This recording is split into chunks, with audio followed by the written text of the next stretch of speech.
what kept her up at night. And for the first time in years, Laura felt seen.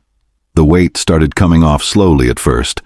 10 pounds in the first month, then 15, then 20. Chase was there for all of it, cheering her on, adjusting her plan, texting her on rest days to remind her she was doing great. Eric barely noticed.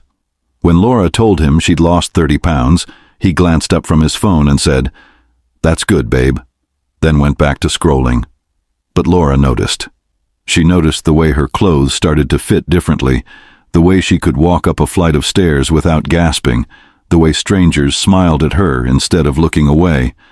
And she noticed the way Chase looked at her too, not with pity or judgment, but with something that felt a lot like pride. By the end of the first year, Laura had lost over 100 pounds. By the time she hit her 2-year mark, she had dropped 200. She was unrecognizable, not just physically, but in every way that mattered. She laughed more, she talked more. She started posting progress photos online, sharing her story, inspiring people she'd never met. She became someone who believed in herself. But while Laura was building a new life, her old one was crumbling. Eric didn't know how to handle the new version of his wife. She didn't need him the way she used to. She didn't sit quietly at home anymore. She had friends at the gym, plans on weekends, a whole world he wasn't part of, and worst of all, she had Chase. By the time Laura reached her goal weight, she didn't just look different, she was different, and she wasn't keeping her new life a secret. Late-night gym sessions when the place was empty, conversations that lasted longer than they should have, text messages that crossed the line from friendly to something else entirely.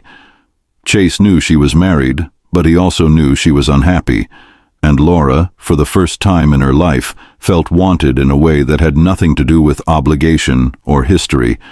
It felt like oxygen after years of holding her breath. The affair wasn't planned, it just happened.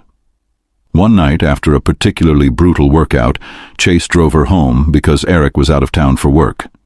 They sat in his car outside her house, talking about everything and nothing, and when the conversation finally died down, the silence between them said more than words ever could.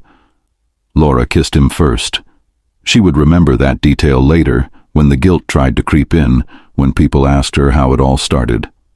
She kissed him, and he kissed her back, and for a few perfect seconds, the rest of the world disappeared.